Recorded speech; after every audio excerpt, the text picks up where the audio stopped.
Welcome back to Valencia Tales, wishing you a truly good day, filled with calm moments and gentle things ahead. And now, let's step together into today's story. On my 57th birthday at my daughter's penthouse, I felt dizzy and went to the kitchen for water. What I saw there shocked me so badly that I faked a heart attack right on the spot. I'm about to die. At least that's what my daughter Riley thinks.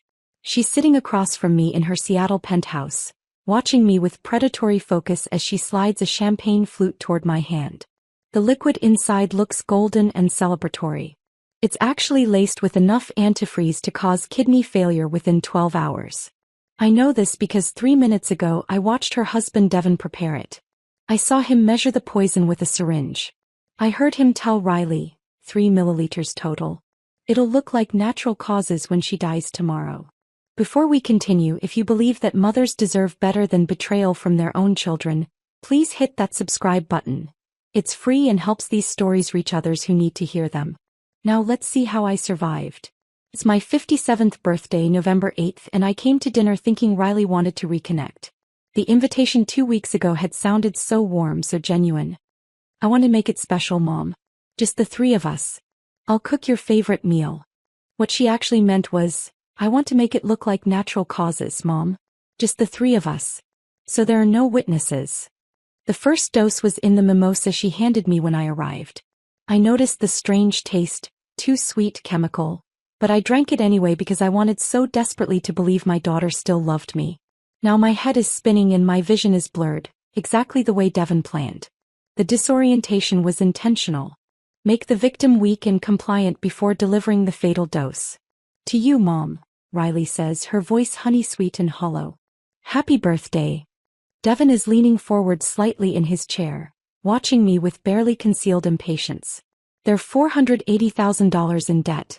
I found the statements last month. They're about to lose this penthouse, the luxury cars, the designer lifestyle they've built on credit cards and lies. They think killing me will solve everything. They think my life insurance policy and retirement account will save them. They have no idea that I own a $180 million commercial property portfolio. That I've spent 32 years building an empire in complete silence. That the modest retiree they see, the woman in clearance rack blazers who clips coupons and drives a dented Camry, is actually one of the wealthiest property owners in Washington state. I kept it secret because I wanted Riley to develop her own character, her own work ethic. I wanted her to appreciate sacrifice and understand the value of hard work. I thought hiding my wealth would make her strong and independent.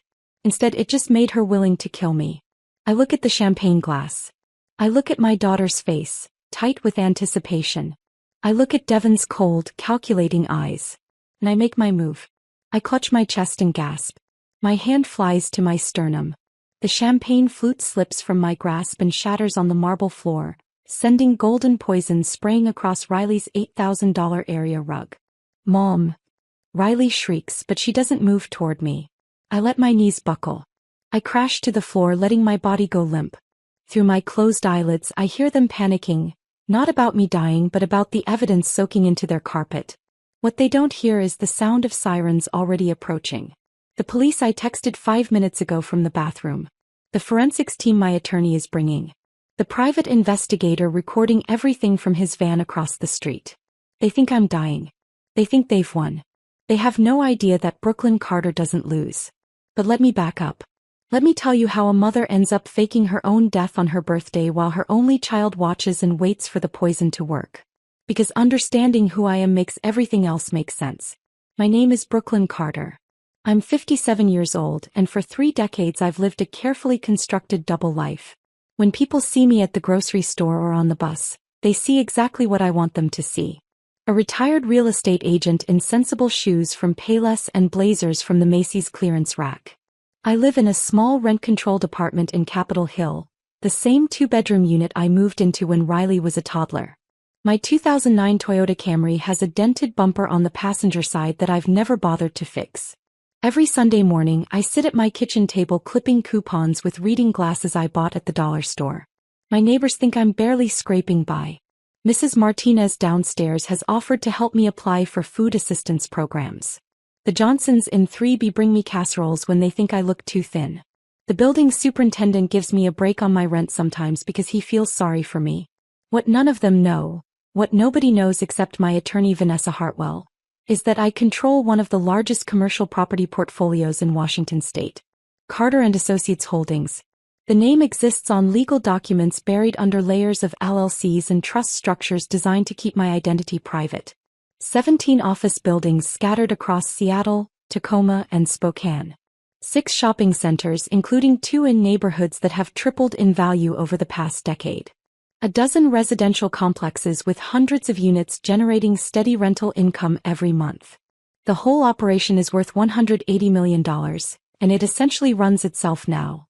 A machine I built from nothing that deposits money into accounts my daughter doesn't know exist. It started small. One rundown duplex I bought at a county tax auction in 1992 for $47,000. I'd been working as a real estate agent for 3 years, living paycheck to paycheck, raising Riley completely alone in a 1-bedroom apartment where she slept in a crib beside my bed. That duplex was in a neighborhood everyone said was hopeless, too far gone to recover. But I saw something others didn't. I saw the new light rail line being planned 2 blocks away. I saw the coffee shop that had just opened on the corner, the first sign of change coming. I bought it with every penny I'd saved and maxed out 2 credit cards for repairs. I did most of the renovation work myself because I couldn't afford contractors. Patched drywall at midnight after Riley fell asleep. Painted trim on Saturday mornings while she watched cartoons. Learned basic plumbing from library books. 6 months later, I rented both units for twice what the previous owner had charged. A year after that, I sold the building for $89,000 and used the profit to buy 2 more properties. For 3 decades, I repeated that pattern. Work triple shifts as a real estate agent. Find undervalued properties before anyone else noticed them. Buy low, improve strategically, rent or sell high. Reinvest every single penny. Never upgrade my lifestyle. Never tell anyone what I was building. I worked open houses on weekends while Riley napped in her carrier beside the sign-in sheet. I brought her to client meetings in a stroller, apologizing to buyers who looked annoyed by her presence. I missed her first steps because I was showing a condo to a difficult investor. I missed her dance recital because I was closing a deal on a strip mall in Olympia. The wealth accumulated slowly at first, then faster than I'd imagined possible. But I never changed my apartment or bought a new car or wore expensive clothes. I kept it all hidden because I had a philosophy about raising my daughter. I wanted Riley to develop her own character, her own work ethic, her own sense of accomplishment. I didn't want her to become one of those trust fund kids who never learned the value of hard work, who coasted on their parents' success and contributed nothing to the world. So I let her believe I was struggling. Let her think I'd taken out massive loans to pay for her dance lessons and her college tuition. I wanted her to see sacrifice, to understand that everything worth having requires effort and dedication. When she got into the University of Washington, I paid her entire tuition by quietly selling 2 apartment buildings I'd acquired in Belltown. She never knew those buildings existed. She thought I'd buried myself in debt to give her an education, and I encouraged that belief. I wanted her to feel the weight of my sacrifice, to be motivated by gratitude, to build a life that honored what I'd given her. I thought I was teaching her values. I thought I was making her strong and independent and resilient. I was catastrophically wrong. Riley's father walked out when she was 3 months old.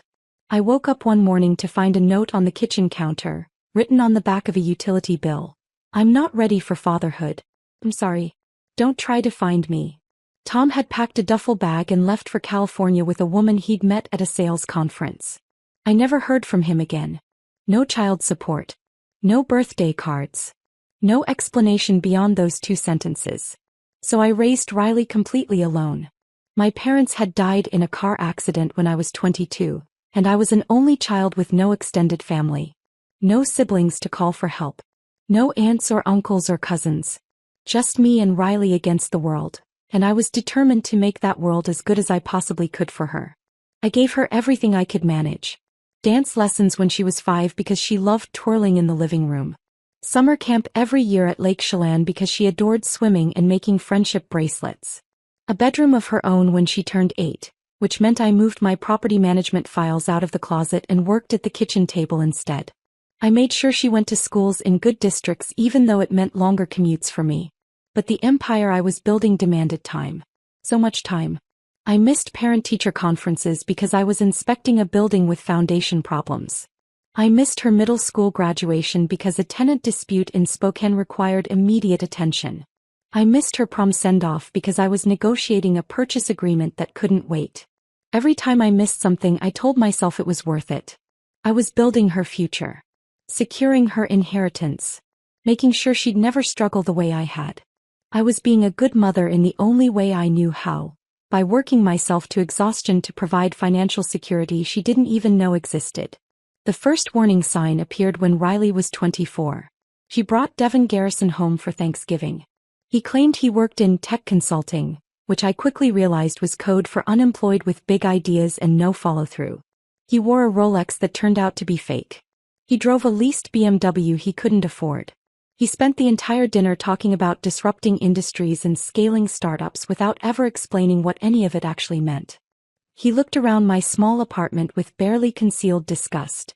Made jokes about my furniture being vintage in a way that wasn't complimentary. Asked why I didn't invest in cryptocurrency or flip properties for quick cash. Completely oblivious to the irony since I was already doing exactly that, just quietly without bragging to strangers at holiday dinners. But what hurt most was Riley's reaction. She laughed along with his condescension. A new kind of laugh I'd never heard before. Sharp, performative, designed to create distance between us. She was embarrassed by me. Embarrassed by my modest apartment and my clearance rack clothes and my sensible life. When I pulled her aside in the kitchen and gently suggested that Devin seemed more interested in appearances than substance, she turned on me with genuine anger. You're just jealous that I found someone successful. You've been alone your whole life. You don't understand what it's like to build something with a partner.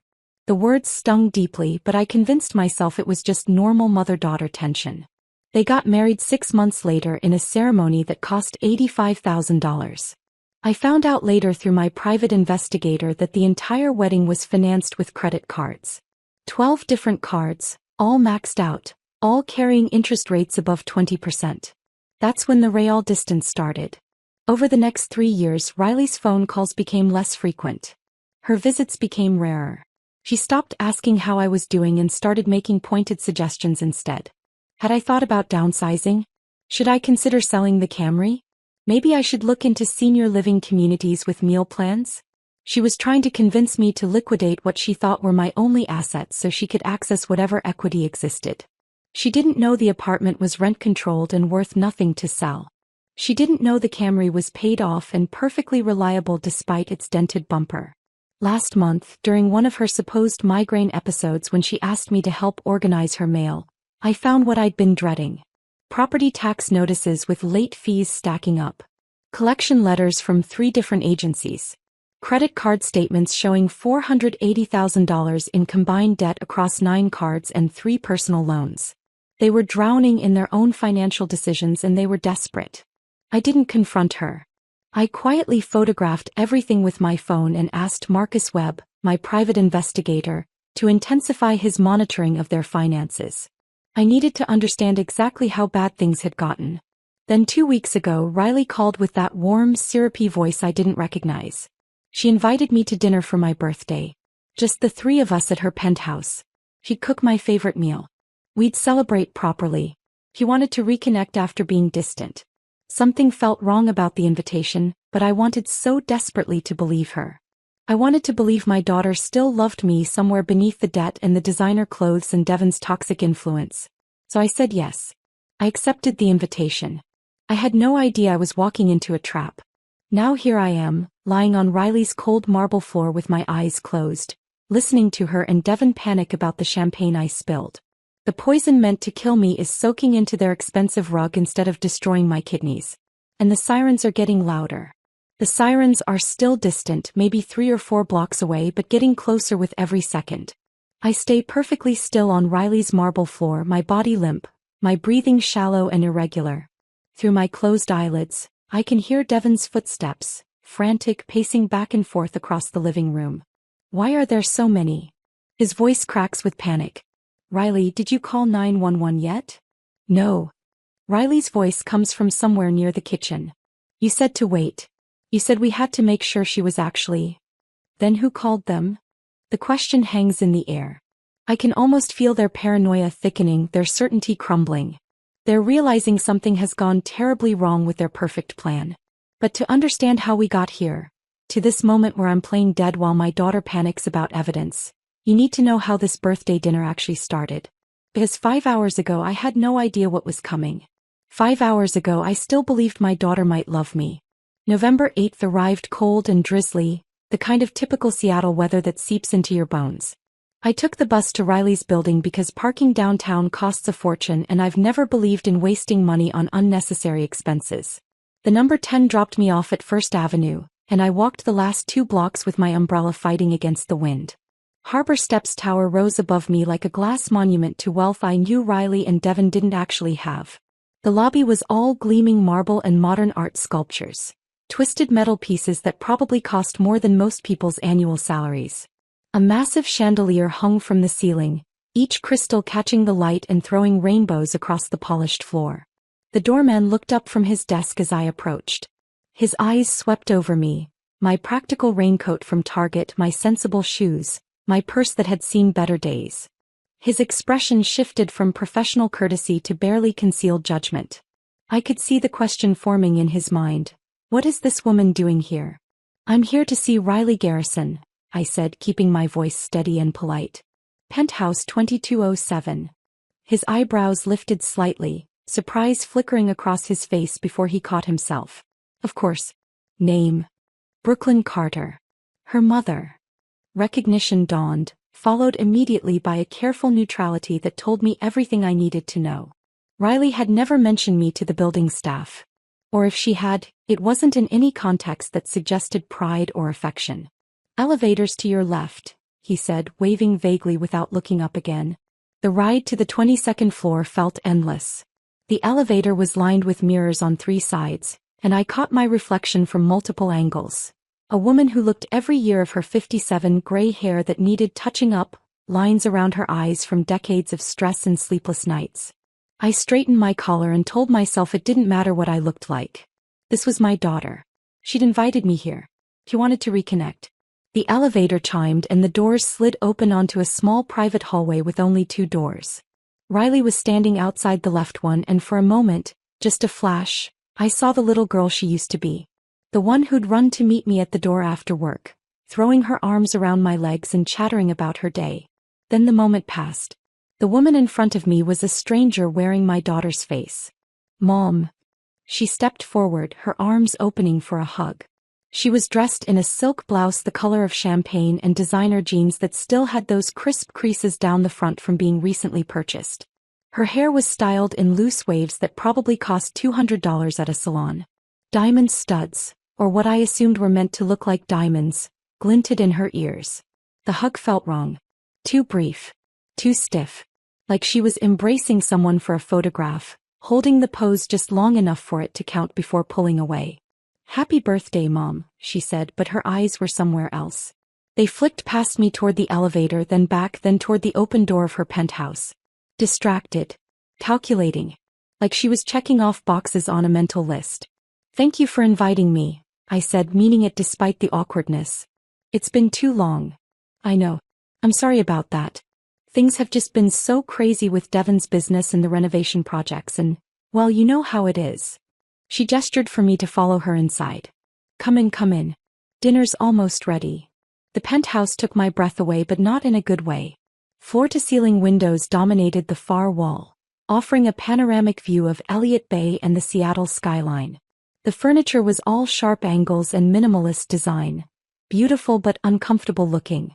Everything was white or gray or glass. Modern art hung on the walls, abstract pieces that probably had names like Untitled Number 7, and price tags that would make normal people weep. But what hit me hardest was the smell. White orchids. Massive arrangements of them scattered throughout the space, their cloying sweetness so overpowering it made my head ache within seconds. The scent masked something else underneath, something chemical and sharp that I couldn't quite identify. Wow, I said because Riley was watching me, waiting for a reaction. This is beautiful. 4.2 million, Riley said, a note of pride creeping into her voice. We got it for a steal, actually. The previous owner needed to sell fast. Devin handled the whole negotiation. I nodded, remembering the property tax notices I'd seen in her mail last month. The ones showing they were 3 months behind. The ones that would lead to foreclosure proceedings if they didn't catch up soon. Brooklyn. Devon's voice came from the dining area. He was sitting at the table with a glass of red wine, his posture deliberately casual. Legs crossed, one arm draped over the back of his chair. He didn't stand when I entered. Didn't smile. You made it. I was starting to think you'd gotten lost on the bus. The comment landed exactly as he intended it. A small cruelty. A reminder that I was beneath him, that I took public transportation while he drove a luxury car, that I existed in a different economic class. Traffic was light, I said simply, refusing to take the bait. Riley materialized beside me with a champagne flute filled with something orange and fizzy. Here, Mom. I made you a birthday mimosa. It's a special recipe, orange juice, champagne, and a splash of peach nectar. Your favorite fruits. I'd never told her peaches were my favorite. She was guessing, filling in details about a mother she'd never bothered to truly know. But I took the glass anyway, smiling my thanks. The first sip tasted wrong immediately. Too sweet, like someone had dumped simple syrup into it. And underneath the sweetness was something else. A chemical aftertaste that made my tongue feel slightly numb, like I'd been to the dentist. I assumed it was cheap champagne or artificial juice, the kind of corner cutting that people drowning in debt resort to. I forced myself to take another sip so Riley wouldn't feel rejected. The numbness spread slightly, a tingling sensation in my mouth that felt distinctly unpleasant. Sit, Riley said, guiding me toward the dining table. Dinner's almost ready. I made your favorite pot roast with carrots and potatoes. I'd mentioned liking pot roast once, maybe 15 years ago. The fact that she'd remembered felt like a small victory, a sign that maybe she did still care somewhere beneath all this distance. Devon watched me settle into my chair across from him. His eyes were cold, assessing like I was a problem he was trying to solve. So Brooklyn, he said, swirling his wine. Riley mentioned your birthday. 57, right? That's a tough age. Health starts declining. Memory issues. You taking care of yourself? I'm fine, thank you. Because we worry, you know. Living alone at your age in that neighborhood. Capitol Hill's gotten rough. All those homeless camps. We keep telling you, you should think about downsizing. Maybe one of those senior communities with meal plans and activities. Wouldn't that be better than struggling alone? I gripped my champagne flute a little tighter. I'm not struggling. And I like my apartment. But for how much longer? Devon leaned forward, his voice taking on a tone of false concern that made my skin crawl. Be realistic. You're not getting any younger. What happens when you can't manage stairs anymore? When you need help with basic tasks? Riley and I have been discussing it, and we think it's time to make some practical decisions about your future. Riley appeared from the kitchen carrying a platter. She set it down in the center of the table, pot roast that actually looked and smelled delicious, but she didn't meet my eyes. Devon, let's not talk about this now, she murmured. It's Mom's birthday. I'm just being practical, Devon said. Someone has to be. Brooklyn, no offense, but you've been living hand-to-mouth your entire life. You worked yourself to the bone raising Riley, and what do you have to show for it? A rent-controlled apartment and a car that should have been scrapped 5 years ago. Riley told me you clip coupons, for God's sake. In 2024. My face burned with humiliation, but I kept my voice level. I live within my means. There's no shame in that. No, but there's no wisdom in it either. You're sitting on what, $400,000 in your 401k? Maybe more. That's just rotting in some low-yield account while your own daughter is trying to build something real. We've got this wellness startup. Meditation apps, corporate wellness programs, huge market potential, and we're looking for seed investors. You could triple your money in 18 months. Instead, you're hoarding it like some Depression-era miser while Riley loses everything. The words hit me like physical blows. Not because they hurt, I'd heard worse from business rivals over the years, but because Riley was sitting right there saying nothing. Not defending me. Not telling her husband to stop. Just serving pot roast onto plates with her head down and her shoulders tense. I appreciate the offer, I said carefully, but I'm not in a position to invest right now. Not in a position? Devon's voice rose slightly. You're literally sitting on hundreds of thousands of dollars. Your daughter is drowning in debt trying to maintain a lifestyle that shows she's successful, and you won't lift a finger to help her. What kind of mother does that? Devon. Riley's voice was quiet but sharp. That's enough. But it wasn't enough for Devon. He was just getting started and I could see the desperation behind his anger now. The panic of a man watching his constructed reality collapse. That's when the dizziness hit. Sudden. Disorienting. The room tilted sideways like I was on a ship in rough water. My vision blurred at the edges, everything going slightly soft and out of focus. My hands felt heavy and clumsy as I gripped the edge of the marble table, trying to steady myself. This wasn't my blood pressure medication needing adjustment. This wasn't stress or anxiety. This was something chemical, something wrong being introduced into my system. I just need some water, I managed to say, my voice coming out thinner than I intended. The kitchen, I'll just grab a glass. Devon's response was immediate and, in retrospect, completely revealing. His tone shifted from hostile to performatively concerned in a single breath. Sit down, Brooklyn. You look terrible. Riley will get it for you. You need to rest. But every instinct I'd developed over decades of navigating dangerous business deals was screaming at me to move. To get away.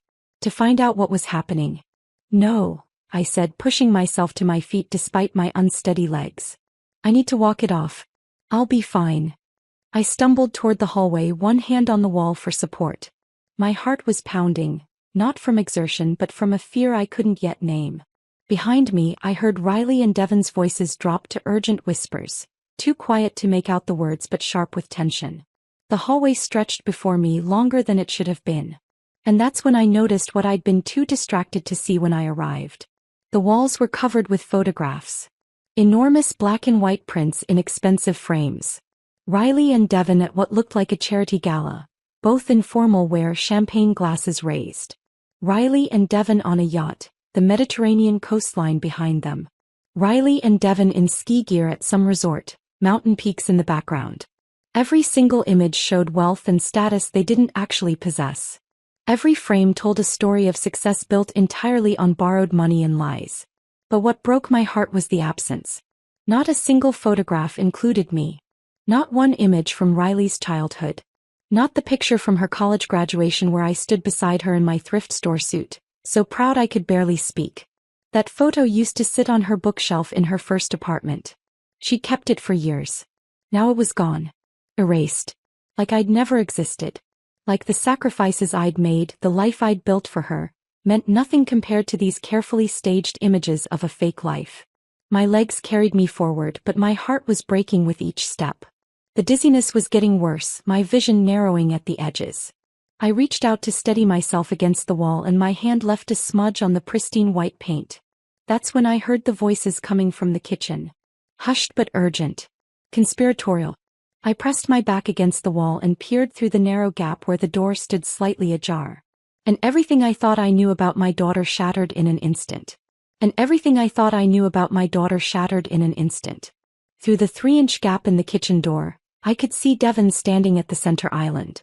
The recessed lighting cast sharp shadows across his face, making him look like something from a nightmare. In front of him sat my champagne flute, the one I'd left on the coffee table in the living room when I'd excused myself. But it wasn't alone anymore. Beside it sat a small amber vial. No label. No prescription information. Just dark glass catching the light. Next to that was a graduated syringe, the kind with precise measurement markings etched along the side. The kind you'd use in a laboratory. Or the kind you'd use if you needed to get a dosage exactly right. My breath caught in my throat, creating a small sound I immediately regretted. I pressed myself flatter against the hallway wall, praying they hadn't heard. Devon was holding the vial up to the light, examining it with the clinical detachment of someone conducting a science experiment. Not the nervous energy of someone about to commit murder. Just cold, calculated focus. Riley stood by the farmhouse sink on the far side of the kitchen. Her back was to me, but I could see her hands gripping the granite countertop, her knuckles bone white from the pressure. That Cartier bracelet Devon had given her for their second anniversary, the one that had probably added another $15,000 to their debt, caught the light and sparkled with obscene cheerfulness. How much did you already give her? Riley's voice was barely above a whisper, but the kitchen's marble surfaces and steel appliances created perfect acoustics. Every word carried to where I stood frozen in the hallway. My mind was screaming at me. Run. Call the police. Do something. But my body wouldn't respond. I was paralyzed by the absolute impossibility of what I was witnessing. This couldn't be real. This couldn't be my daughter discussing. zero point 0.5 milliliters in the mimosa, Devon said, and his tone was so matter-of-fact it made my stomach turn. Like he was explaining a cooking measurement. Like this was a recipe he'd followed before.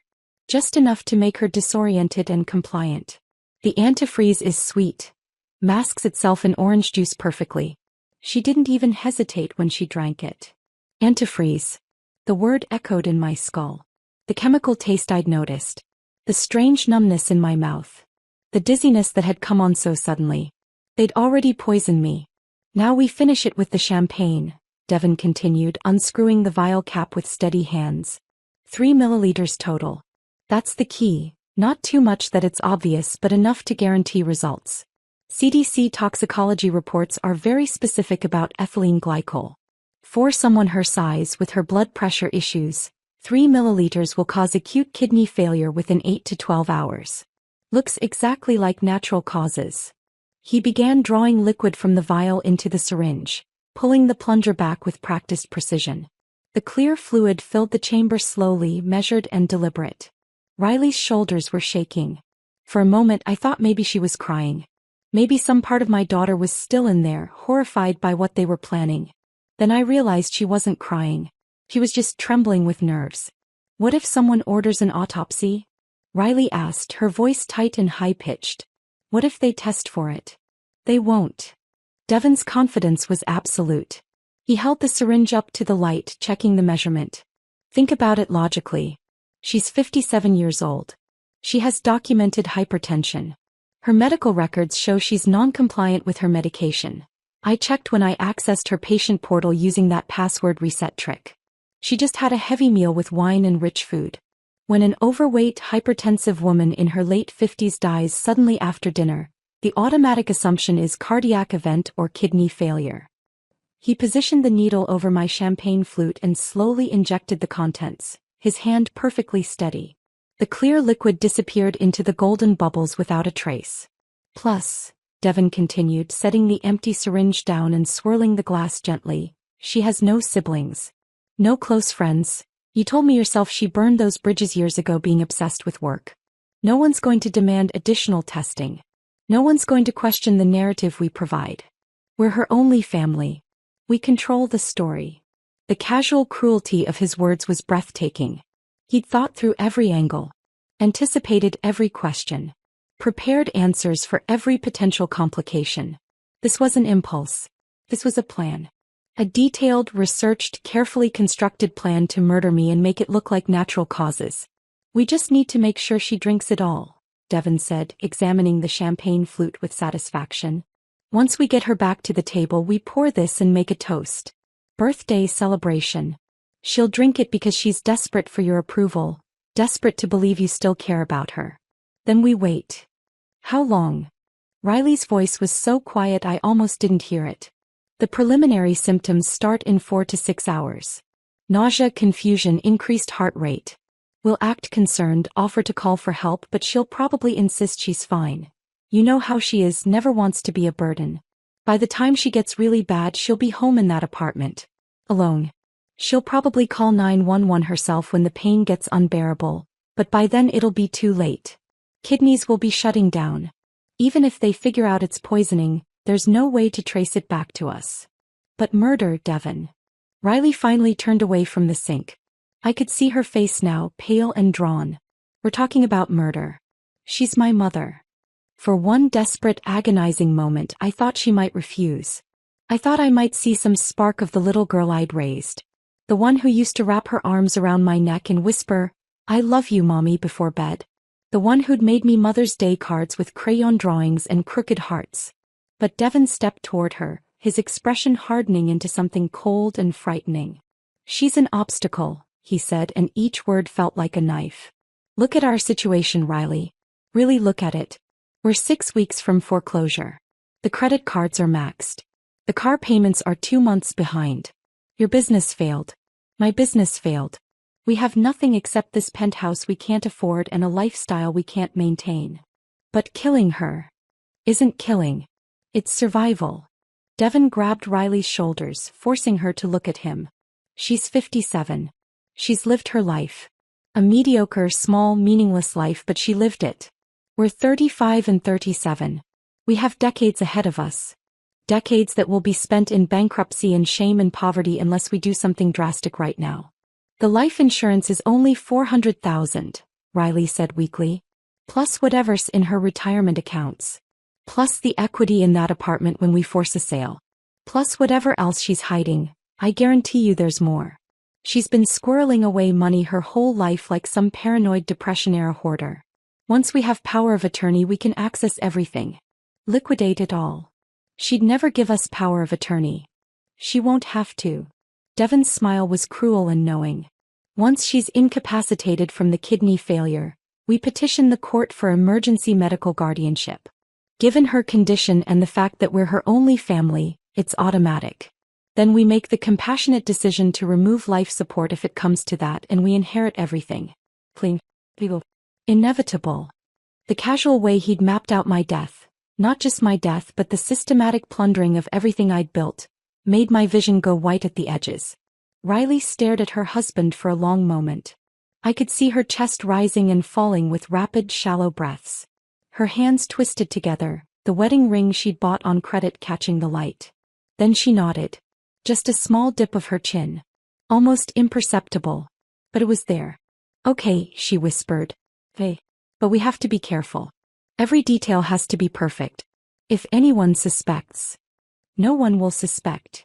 Devon pulled her into an embrace, stroking her hair like she was a child he was comforting. We've planned this perfectly. In 24 hours this will all be over. Your mother will be gone, our debts will be paid, and we'll finally have the life we deserve. The life we deserve, Riley repeated, and the hollow way she said it made me want to scream. I backed away from the door with legs that barely supported my weight. My back hit the wall across the hallway and I had to bite down on my fist to keep from making a sound. My own daughter. The child I'd carried for 9 months. The baby I'd nursed in the middle of the night. The little girl I'd rocked through nightmares and held through tears and sacrificed everything to protect. She just agreed to murder me. Not for some fortune she knew existed. But for what she thought was a modest insurance policy and maybe $50,000 in retirement savings. She was willing to kill me for money that wouldn't even cover half their debt. The dizziness from the poison mimosa was getting worse. My vision swam at the edges, and I could feel my heart racing in an irregular, frightening rhythm. The antifreeze was working exactly as Devon had planned, making me weak, making me disoriented, making me vulnerable for the finishing dose. But something else was happening too. Something Devon couldn't have predicted.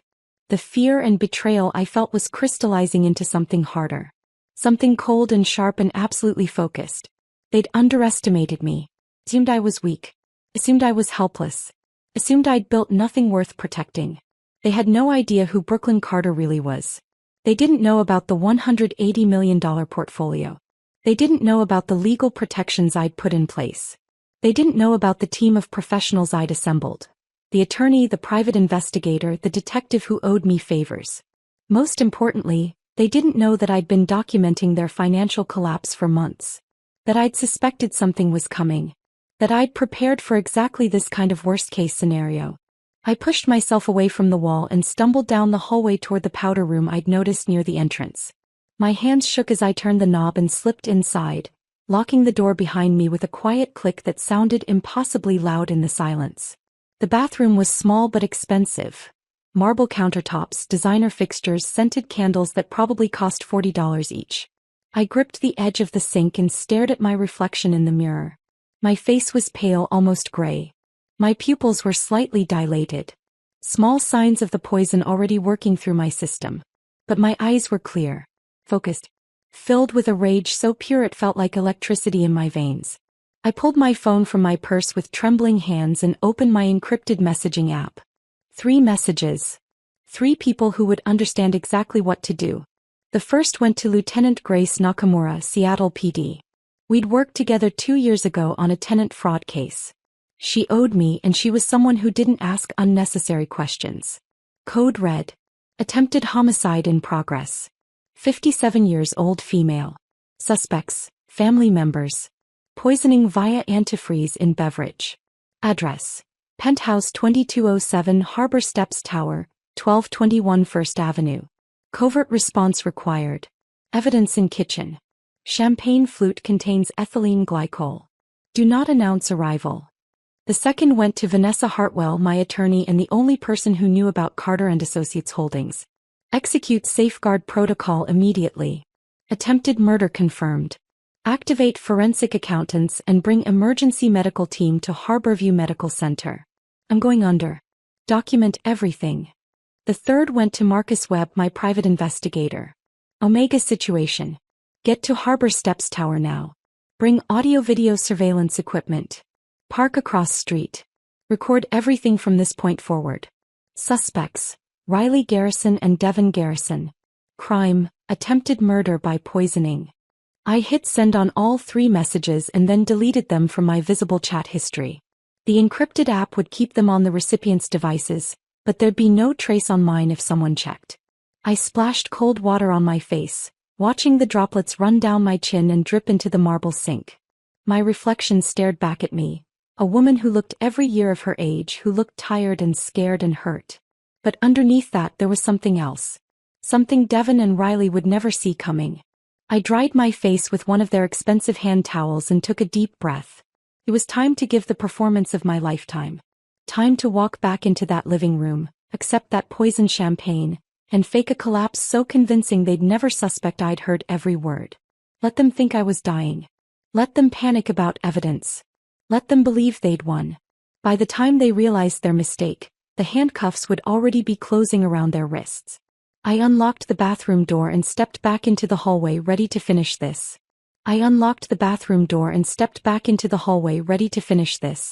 My legs felt unsteady. Partly from the poison already working through my system, partly from adrenaline coursing through my veins like liquid electricity.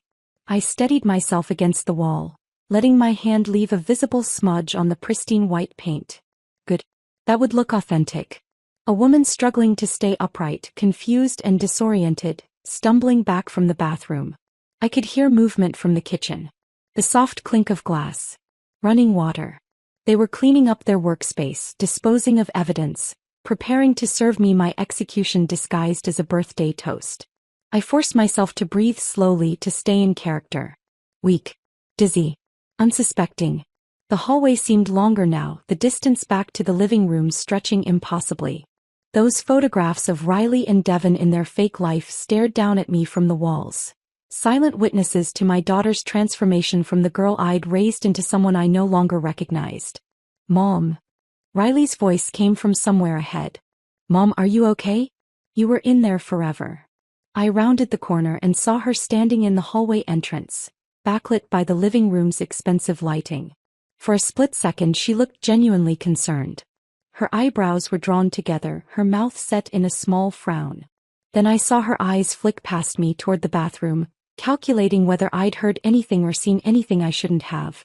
I'm okay, I managed, making my voice thin and breathless. Just felt a little dizzy. I think maybe I need to sit down. Of course. Riley moved toward me quickly, taking my arm with a grip that was just slightly too tight. Come on. We poured you fresh champagne. It's the good stuff, Veuve Clicquot. Your favorite, remember? I'd never told her Veuve Clicquot was my favorite. I rarely drank champagne at all. She was filling in blanks, constructing details about a mother she'd never bothered to actually know.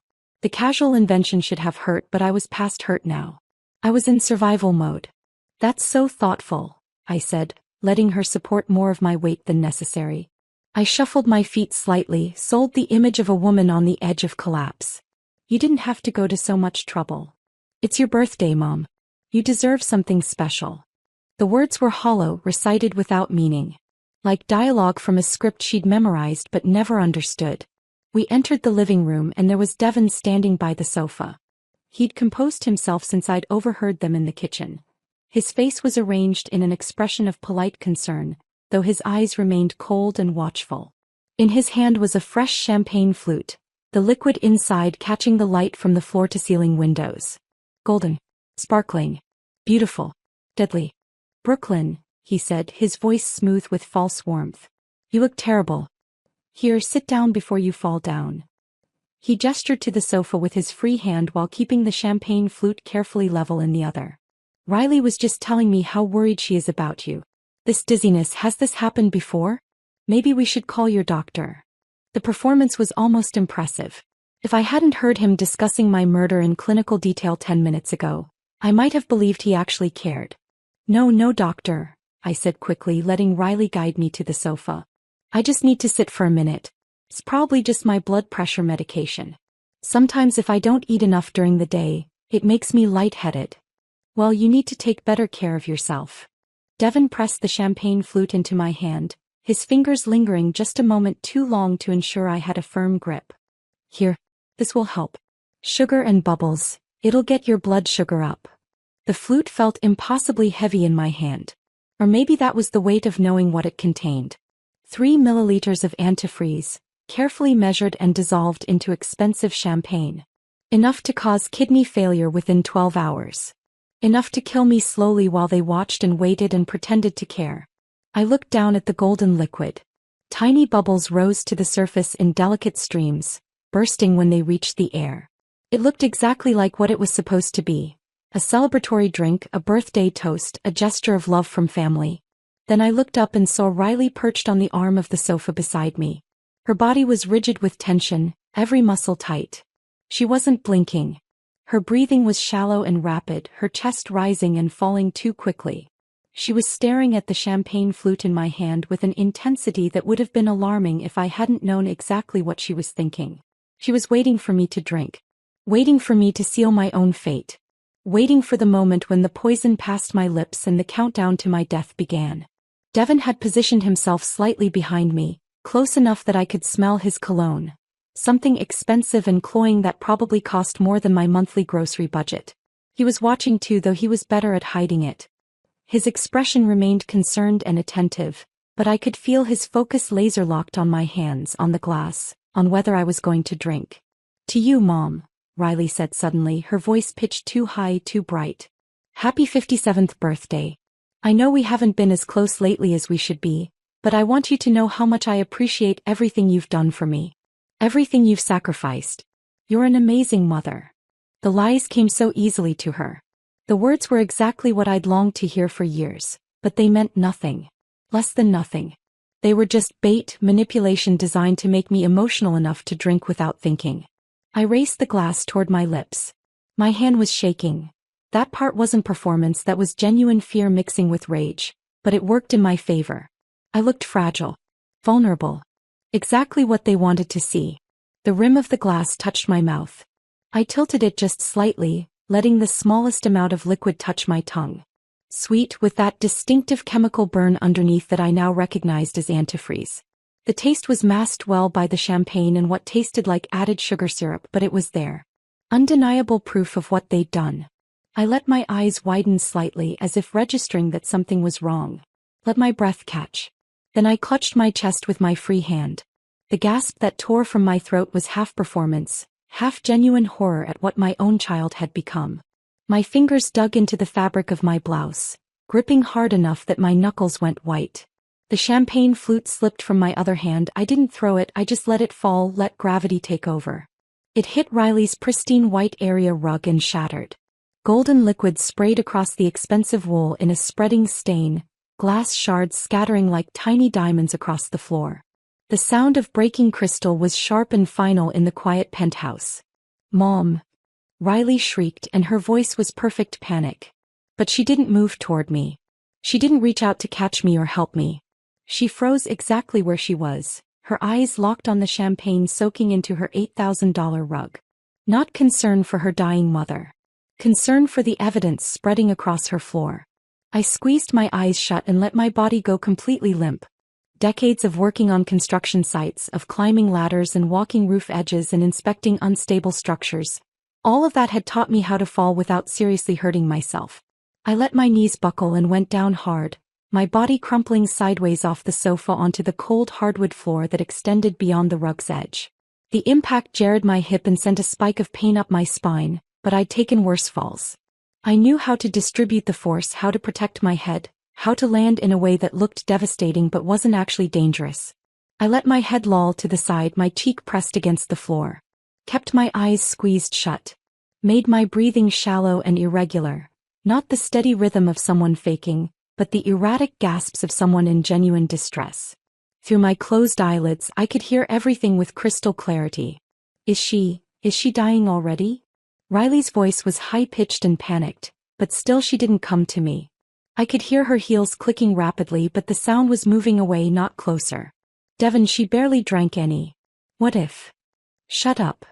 Devon's voice was sharp as a blade. Check her pulse. No, wait, don't touch her. Pause. I could feel him moving closer, sense his presence looming over my motionless body. If she's having a real heart attack and we didn't give her enough poison, this is actually better, Devon said, his voice dropping to an urgent whisper. Natural causes. No investigation. But we need to be smart about this. But the champagne, Riley hissed, and now I could hear genuine fear creeping into her voice. Devon, it's all over the rug. If the paramedics come and test it, if anyone tests it, then get it cleaned up. Devon snapped. Now, Riley.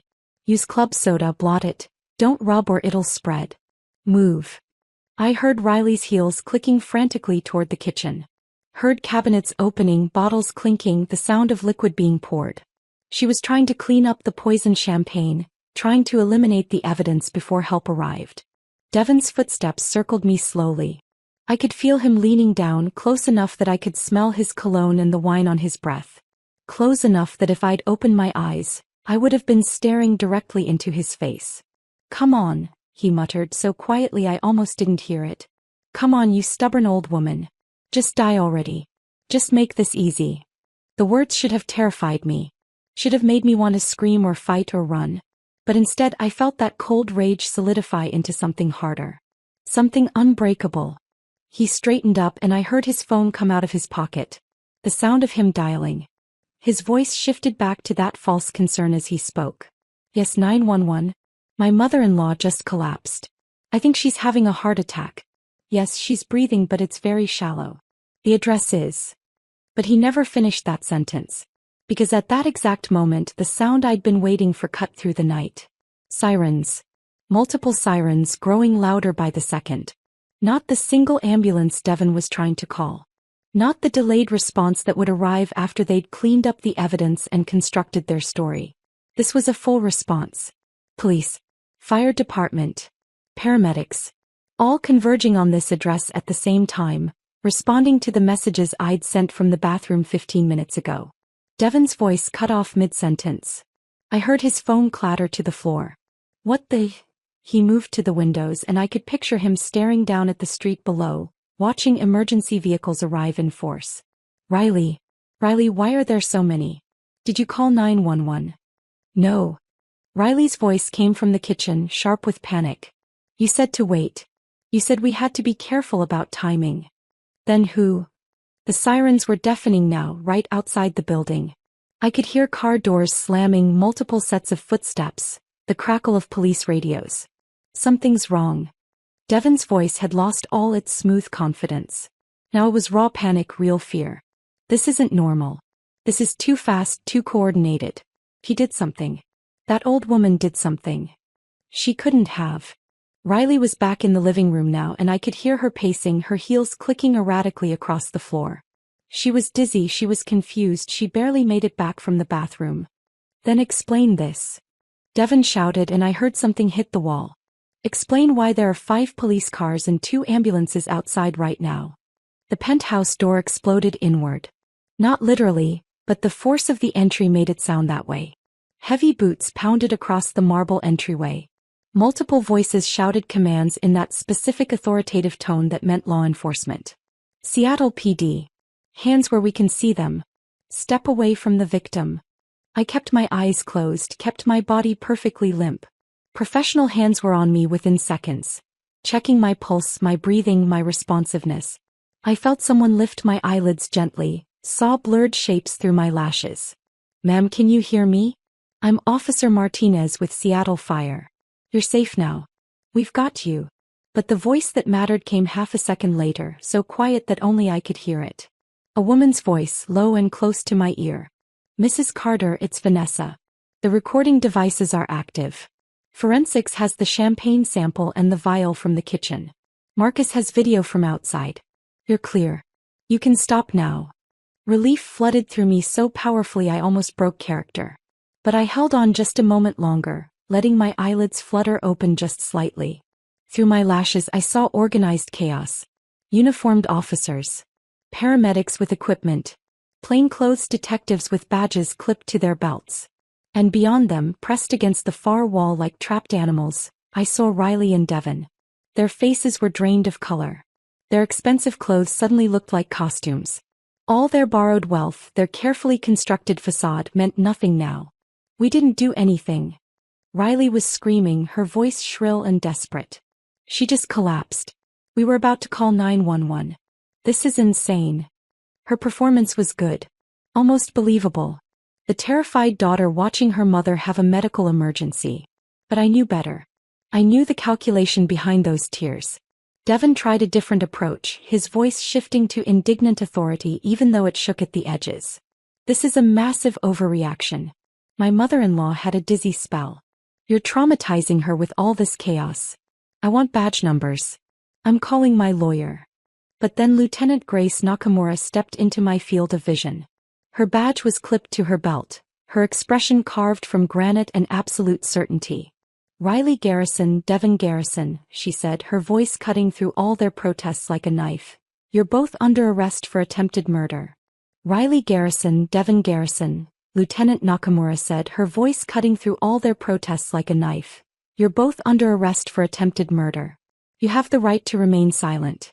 Anything you say can and will be used against you in a court of law. You have the right to an attorney. If you cannot afford an attorney, one will be provided for you. The Miranda rights continued, each word falling like a hammer blow in the suddenly silent penthouse. I kept my eyes mostly closed, just watching through my lashes as the scene unfolded around me. The paramedics were professional and gentle, checking my vital signs with practiced efficiency, but I could tell from their body language that they'd been briefed. They knew this wasn't a simple medical emergency. They knew they were part of a criminal investigation. No. Riley's voice came out as a broken whisper. No, this is wrong. This is a mistake. Her legs gave out. A female officer in uniform caught her arm before she hit the floor, steadying her with a firm grip that was more restraint than assistance. Mom. Riley's voice rose to a shriek. Mom, tell them. Tell them this is a mistake. We would never, I would never. I remained perfectly still, my breathing shallow, my face slack. Let her beg. Let her panic. Let her feel a fraction of the terror she'd planned for me. We didn't do anything. Devon had found his voice again and he was trying for outraged indignation, but it came out sounding desperate and hollow. She had a dizzy spell. We were about to call for help. This is insane. You're traumatizing a sick woman with this ridiculous display of force. Step back, sir. A uniformed officer moved between Devon and where I lay on the floor. Keep your hands visible. I want my lawyer, Devon said, his voice rising. I'm invoking my right to counsel right now. You can't question us. This is harassment. We were having a birthday dinner with family and attempting to poison Mrs. Carter with antifreeze. Lieutenant Nakamura interrupted calmly. She pulled out her phone and showed Devon something on the screen. We have video surveillance from outside this unit. We have testimony from Mrs. Carter sent before her collapse. We have the champagne sample currently being tested by our forensics team, along with a vial and syringe recovered from your kitchen. Your internet search history for the past 2 weeks includes multiple queries about ethylene glycol toxicity, symptoms of kidney failure, and how long various poisons take to be detected. The color drained from Devon's face so completely he looked like he might faint. You can't, he stammered. You need a warrant for that. You can't just come into our home and... Exigent circumstances, Mr. Garrison. When we receive credible information that a murder is in progress, we don't need a warrant to enter and secure the scene. Nakamura gestured to 2 other detectives who were already moving through the penthouse with evidence bags and cameras. You'll have plenty of time to discuss the finer points of search and seizure law with your attorney. Right now, you need to comply with Officer Rodriguez and put your hands behind your back. I heard the metallic click of handcuffs closing. Once, twice. The sound was deeply satisfying. This is insane. Riley was sobbing now, her carefully applied makeup running in dark streaks down her face. Mom, please, you have to tell them. This is a misunderstanding. We were trying to help you. You were sick and we were worried and… Ma'am, you need to stop talking. The female officer holding Riley's arms spoke firmly but not unkindly. Anything you say right now can and will be used against you. I strongly advise you to wait for your attorney. But Riley couldn't stop. The words kept pouring out, desperate and panicked. We didn't poison anyone. That's ridiculous. Why would we do that? He's my mother. I love my mother. We were celebrating her birthday. The champagne was just champagne. She must have had a reaction to her medication or something. This is all a terrible mistake. The forensics team will determine what was in that champagne, Nakamura said evenly. Along with the vial and syringe we found in your kitchen, and the stain on your carpet that you were actively trying to clean when we arrived. Riley's mouth opened and closed, but no more words came out. The reality of how completely they'd been caught was finally sinking in. The paramedics had finished their initial assessment. One of them, a woman in her 40s with kind eyes and efficient movements, leaned close to me. Mrs. Carter, I know you can hear me. We're going to transport you to Harborview Medical Center.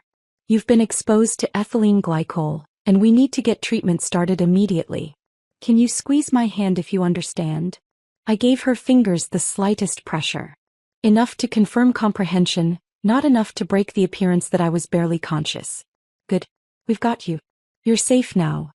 They lifted me onto the gurney with practiced coordination, strapping me down securely. As they raised the gurney to rolling height, I finally allowed myself to turn my head just slightly. Just enough to make direct eye contact with Riley. She was standing against the wall, handcuffed, her silk blouse rumpled and her designer jeans suddenly looking cheap and garish under the harsh lights. Mascara tracked down her face in thick black rivers. Her mouth was open, her eyes wide and desperate. For a moment we just looked at each other. Mother and daughter. The woman who'd given everything and the woman who'd tried to take everything, including life itself. Mom, Riley whispered, and this time her voice was small and broken. Mom, please. This is a misunderstanding. You have to tell them. We would never hurt you. I would never hurt you. Please. I held her gaze. Let her see that I was fully conscious. Fully aware. That I'd heard every word in that kitchen. That I knew exactly what they'd planned, exactly what they'd done, exactly who they really were. I watched the realization dawn in her eyes. The slow, horrifying understanding that I wasn't confused or unconscious or having a medical emergency beyond my control. I had orchestrated this. I had called the police before I collapsed. I had been 10 steps ahead of them from the moment I'd heard them discussing my murder. Her mouth opened wider. You knew? You heard us. But how did you, when did you? Ma'am, stop talking. The officer holding her arms spoke more sharply this time. Seriously. Stop talking right now. But Riley wasn't listening. She lunged forward, straining against the officer's grip and the handcuffs, reaching toward me with desperate hands. Mom. Please, you have to understand. We were desperate. The debt, the foreclosure, we had no choice. You don't understand what it's like to lose everything. We needed help and you had money and you were just sitting on it and… Step back. 2 more officers moved in, physically restraining Riley as she fought to get closer to me. Ma'am, if you don't calm down right now, we will add resisting arrest to the charges. The paramedics were already moving, pushing the gurney toward the door. I let my head roll back to center, breaking eye contact with Riley, listening to her voice rise to a shriek behind me. We were going to lose everything. Don't you understand? We were trying to survive. You would have wanted us to be okay. You would have wanted to help us. Mom. Her voice cracked on that last word, breaking into a raw, animalistic sound of pure desperation. The elevator doors were open, waiting. The paramedics wheeled me inside, and Vanessa appeared beside the gurney, her professional demeanor firmly in place but her eyes showing relief and something that might have been pride. You did it, she said quietly. You actually pulled it off. Through the closing elevator doors I caught one last glimpse of the penthouse. The floor-to-ceiling windows showing the Seattle skyline at night. The expensive furniture and meaningless art. Riley and Devon in handcuffs, surrounded by police officers. My daughter's face, twisted with panic and rage and the dawning horror of consequences she'd never imagined. Mom. Riley's voice reached me one final time, echoing down the hallway. Please. You can't do this. I'm your daughter. I'm your only family. The elevator doors closed with a soft mechanical whisper, cutting off her screams mid-word. The sudden silence was profound. Just the quiet hum of the elevator descending, the soft beep of medical equipment, the measured breathing of the professionals surrounding me. I closed my eyes fully for the first time since the performance began. Let myself feel the weight of what had just happened. My daughter had tried to murder me. My daughter was now under arrest. My daughter's life as she knew it was over. And I had made it happen. The elevator descended smoothly through the floors. 22. 21. 20. Each number ticking down felt like distance opening between my old life and whatever came next. Mrs. Carter. Vanessa's voice was gentle. We need to get you to the hospital for treatment. You did ingest some of the antifreeze and even a small amount can be dangerous. But the doctors are standing by. They know you're coming. You're going to be fine. I opened my eyes and looked at her. Really looked at her. Vanessa Hartwell, the attorney who'd helped me build Carter and Associates in secret, who'd structured the trusts and the LLCs and the protections that kept my wealth hidden. Who drafted the safeguard protocol 3 months ago when I'd first started suspecting Riley's desperation might lead somewhere dark. The evidence? I managed to whisper, my throat raw from controlling my breathing for so long. Solid, Vanessa confirmed. Marcus has video from the moment you arrived at the building. The champagne sample was collected immediately. It's already on its way to the lab, but the field test confirmed ethylene glycol. The vial and syringe from the kitchen are bagged and tagged.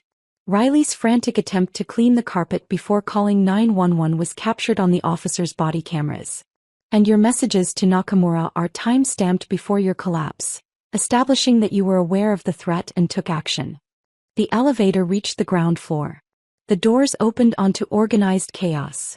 More emergency vehicles, more police, curious residents of the building being held back by uniformed officers. News crews were already setting up in the street beyond the police tape, their cameras and lights creating a circus atmosphere. As the paramedics wheeled me out through the lobby, I saw the doorman who'd looked at me with such dismissiveness earlier.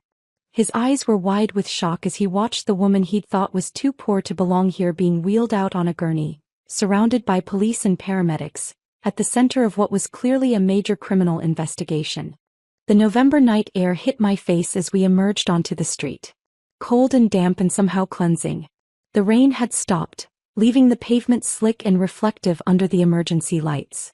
They loaded me into the ambulance with efficient care. Vanessa climbed in beside me and Lieutenant Nakamura appeared at the back doors before they closed. Mrs. Carter, she said, and there was genuine respect in her voice. That was either the bravest or the craziest thing I've seen in 15 years of law enforcement. Probably both. I managed a weak smile. Did we get everything we need? Everything and then some. They're going to go away for a long time. She paused. I'm sorry it came to this. Me too. The ambulance doors closed. The siren wailed to life. We pulled away from Harbor Steps Tower, leaving behind the daughter I'd raised and the life I'd built for her and the birthday dinner that had become a crime scene. I was alive. I was safe. I had survived my daughter's attempt to murder me. But as the ambulance sped through the dark Seattle streets toward the hospital, I couldn't shake the echo of Riley's final scream.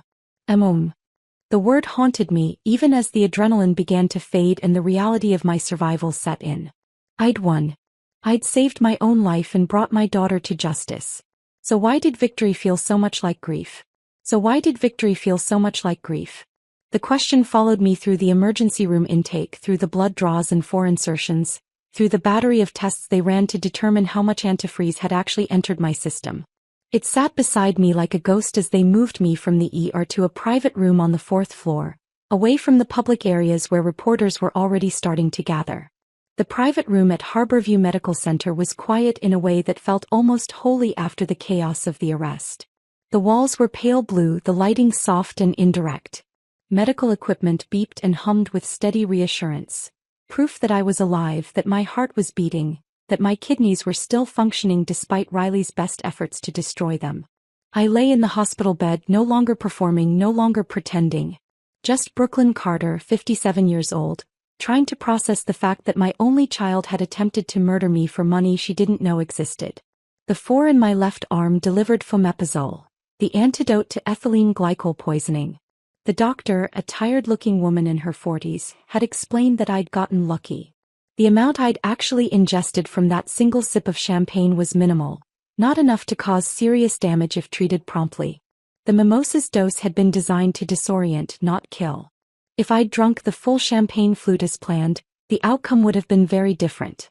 "You'll need to stay overnight for observation," she'd said, checking my chart.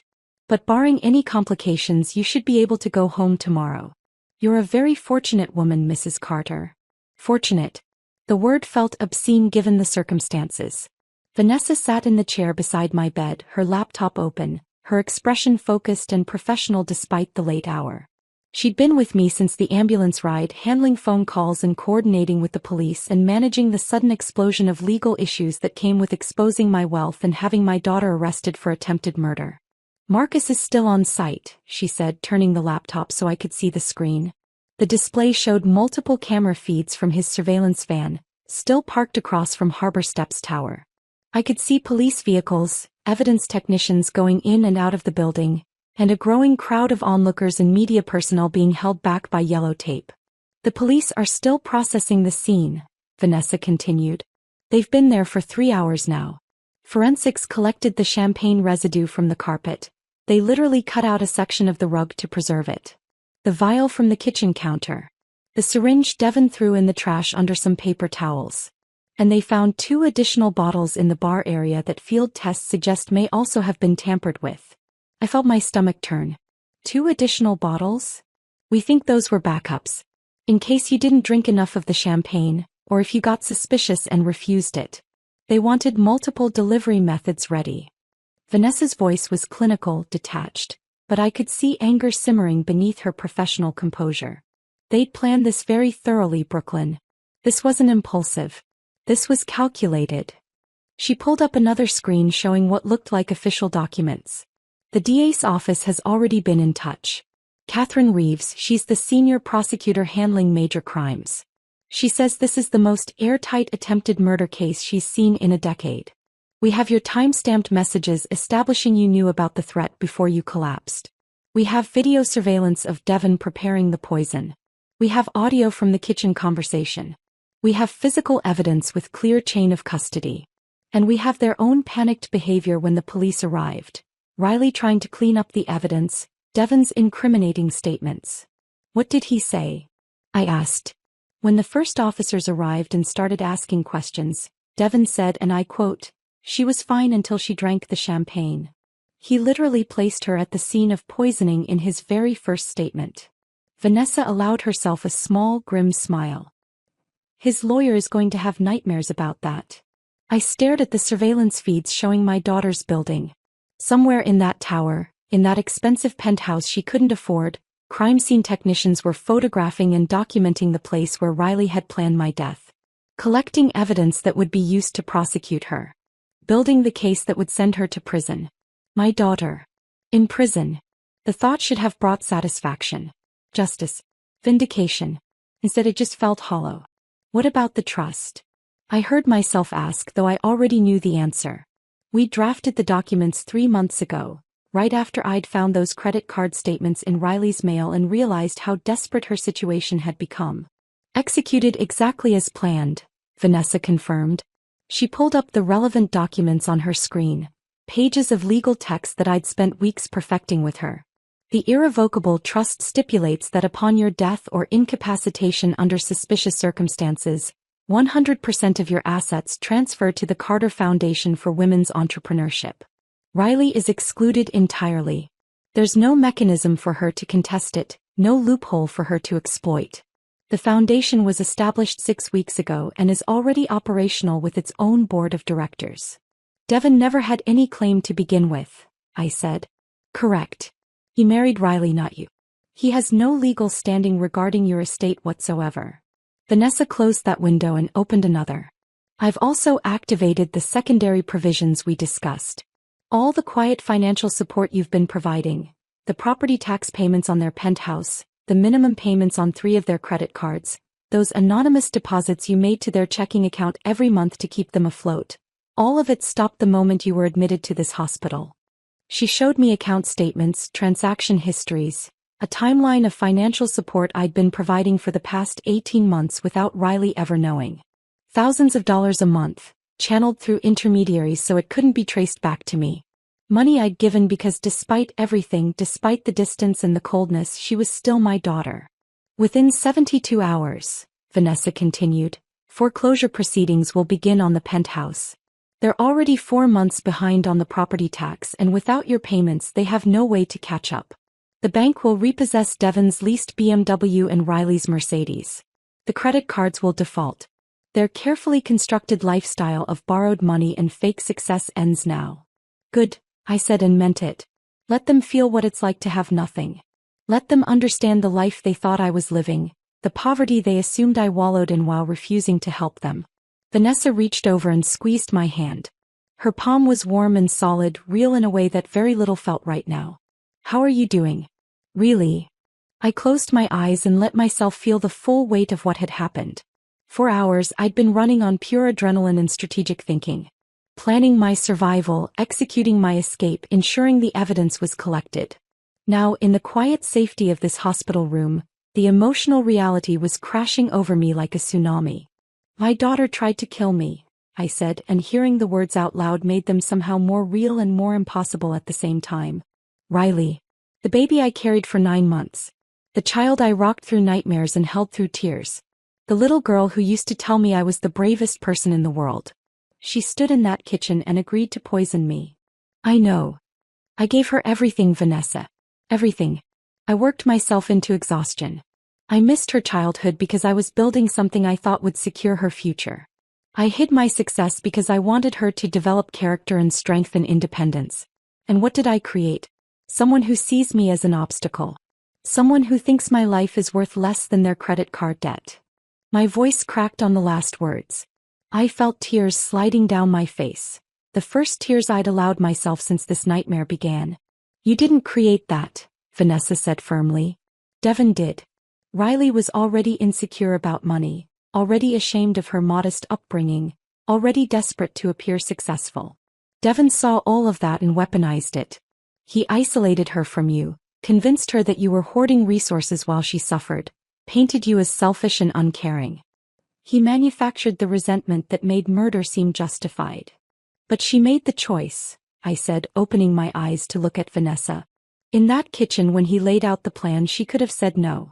She could have walked away. She could have called the police or warned me or done literally anything except nod and say, okay. That was her choice. Her agency. Her decision. Vanessa didn't argue because she knew I was right. She'd seen the surveillance footage, heard the audio recording. There was no ambiguity about Riley's role. She wasn't a passive victim. She was an active participant. Lieutenant Nakamura will be here soon to take your full statement, Vanessa said after a moment. The prosecutors want you to testify when this goes to trial. I need you to understand what that means. Riley's defense attorney, and she'll hire the best she can afford, probably going even deeper into debt, will paint you as vindictive and manipulative. They'll claim you fabricated evidence. They'll argue you're senile or confused or suffering from paranoid delusions. They'll suggest you orchestrated this whole thing because you're angry about Riley's marriage or jealous of her success or mentally unstable. Let them, I said, sitting up straighter in the hospital bed. The 4 tugged at my arm, but I ignored it. Let them say whatever they want. I heard what I heard in that kitchen. I saw Devon measure poison into my drink. I tasted the antifreeze in that champagne. Those are facts, not delusions. And I'm not going to let my daughter avoid consequences just because she came from my body. Vanessa nodded and I saw approval in her eyes. That's what I needed to hear. Because this is going to get ugly, Brooklyn. It's already starting. There are news vans outside this hospital right now. The story is everywhere. Seattle mother escapes daughter's murder plot. Birthday dinner turns into crime scene. Your name is public. And within 24 hours, someone is going to dig into your background and discover Carter and Associates holdings. I felt my stomach tighten. My wealth becomes public. Yes. The life you've spent 32 years hiding becomes front-page news. Secret millionaire mom outwits killer daughter. The media will have a field day. Every decision you've ever made will be scrutinized and judged by strangers. People will question why you hid your money. They'll call you manipulative for not helping Riley financially. They'll debate whether you somehow drove her to this. I looked at my reflection in the darkened window. The woman staring back looked older than 57. Tired. Hurt. But not broken. There was something new in her eyes. Something harder than before but also strangely clear. Let them talk, I said quietly. I've spent 3 decades hiding my success because I thought it would protect Riley's character. I thought if she didn't know about the money, she'd develop her own work ethic and values and sense of self-worth. Look how that turned out. She developed resentment instead. She learned to see me as worthless. Maybe it's time the world knows exactly who Brooklyn Carter is. Not the persona I created, but the woman who built an empire in silence and survived her own daughter's murder attempt. Vanessa smiled, really smiled for the first time since this started. There's the woman I know. A knock on the door interrupted us. Lieutenant Nakamura entered, her badge still clipped to her belt, her expression professional but not unkind. She held a digital recorder in one hand and a notepad in the other. Mrs. Carter, she said. How are you feeling? Alive, I said simply. Good. I'm glad. She pulled up a chair and set the recorder on the table beside my bed. I need to take your statement. This is going to take a while and some of it will be difficult. But I need you to walk me through everything, from the moment you arrived at the penthouse until the moment we made the arrest. Every detail matters. I took a deep breath, felt the 4 pull at my arm, heard the monitors beeping steadily behind me, looked at Vanessa's reassuring presence, then at Nakamura's attentive focus. Hey, I said. Let me tell you about my daughter's birthday gift to me. And I began. The statement took 3 hours. Lieutenant Nakamura asked questions in methodical detail, walking me through every moment from the bus ride to Riley's building through the arrest and ambulance transport. She made me describe the taste of the mimosa, the sensation of the dizziness, the exact words I'd heard through the kitchen door. She asked about my relationship with Riley, about Devon, about the financial support I'd been secretly providing. I answered every question honestly, my voice steady even when the memories threatened to overwhelm me.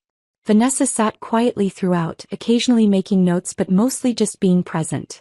A silent anchor keeping me grounded. When it was finally over, when the recorder clicked off and Nakamura closed her notepad, I felt hollowed out. Like I'd just excavated the worst parts of my life and laid them bare for official documentation. Thank you, Mrs. Carter, Nakamura said. I know that wasn't easy. Get some rest. We'll be in touch as the case develops. After she left, I lay back against the pillows and stared at the ceiling. The monitors beeped. The 4 dripped. Somewhere down the hall, a nurse laughed at something. Normal sounds. Life continuing as if the world hadn't just tilted on its axis. Sleep, Vanessa said gently. Tomorrow we start dealing with everything else. But sleep didn't come easily. And when it did, I dreamed of Riley as a child, reaching for me with small hands, calling Mommy, in a voice that no longer existed. 3 months later, the King County Courthouse loomed before me like a monument to judgment. I sat in the witness waiting room on the 3rd floor, wearing the navy blue suit Vanessa had helped me select from Nordstrom. Our first shopping trip together where I'd actually allowed myself to buy something expensive. Professional but not flashy. Sympathetic but not weak. The kind of outfit that said credible witness without screaming secret millionaire. Through the heavy wooden door, I could hear muffled sounds from the courtroom. Voices rising and falling. Chairs scraping. The low murmur of a crowd settling in for the show. Because that's what this had become, a show. Entertainment. The salacious story that had dominated local and national news for months. Mother's secret fortune. Daughter's deadly birthday plot. Seattle woman fakes death to expose killer daughter. The poisoned inheritance. A birthday betrayal. The headlines had been relentless. My face was everywhere. The grainy security footage of me being wheeled out on the gurney. My professional headshot from Carter and Associates Holdings that someone had dug up from a real estate licensing database. An old photo from Riley's high school graduation that some former classmate had sold to the media. People I hadn't spoken to in decades had crawled out of the woodwork. Former colleagues requesting interviews. Neighbors from Riley's childhood suddenly remembering how troubled sheet seemed. Documentary filmmakers wanting exclusive rights to my story. Book publishers offering six-figure advances. I'd ignored them all. Every single request, every offer, every attempt to monetize my daughter's attempt to murder me. I had one focus: making sure Riley and Devon faced justice. The door opened and Vanessa stepped inside, immaculate as always in a charcoal gray suit. "They're ready for you," she said gently. The prosecution just finished their opening statements. Catherine Reeves is brilliant. She laid out the entire case in 20 minutes and had half the jury in tears. I stood, smoothing my skirt with hands that weren't quite steady. "How does Riley look?" "Young." Her attorneys dressed her in a conservative gray dress, minimal makeup, hair pulled back. "They're going for the innocent daughter manipulated by evil husband angle." Vanessa's expression hardened. "Don't let it affect you. Remember what you heard in that kitchen. Remember who chose to say yes." I nodded, forcing myself to breathe slowly. This was it. The moment I'd been preparing for, dreading, and needing in equal measure. Vanessa squeezed my shoulder. "Tell the truth. Stay calm. Look at the jury when you answer. They need to see your humanity, not just hear your words. You've got this, Brooklyn. You're the strongest person I know." The courtroom was smaller than I'd expected, more intimate. Not the cavernous space from legal dramas, but a real room where real lives would be judged. The jury box held 12 ordinary people. I could see their faces clearly from the witness stand. A woman in her 60s who reminded me of my former neighbor, Mrs. Martinez. A young man with tech company casual wear who couldn't have been older than 30. A middle-aged woman whose grocery store name tag peeked out from under her blazer. Regular people who would decide my daughter's fate. The gallery was packed. Journalists with notepads. Court artists sketching frantically. People who'd lined up at dawn for a seat at the most sensational trial Seattle had seen in years. And cameras, because the judge had allowed limited media coverage given the public interest. Catherine Reeves stood at the prosecution table, tall and commanding in a burgundy suit. She'd spent the past 3 months building the case against Riley and Devon with meticulous precision. Now she approached me with a professional warmth that put me slightly at ease. "Mrs. Carter, thank you for being here today. I know this is difficult." Her voice carried clearly through the courtroom. "Can you tell the jury about your relationship with your daughter Riley?" I took a breath and began. Told them about raising her alone after Tom left.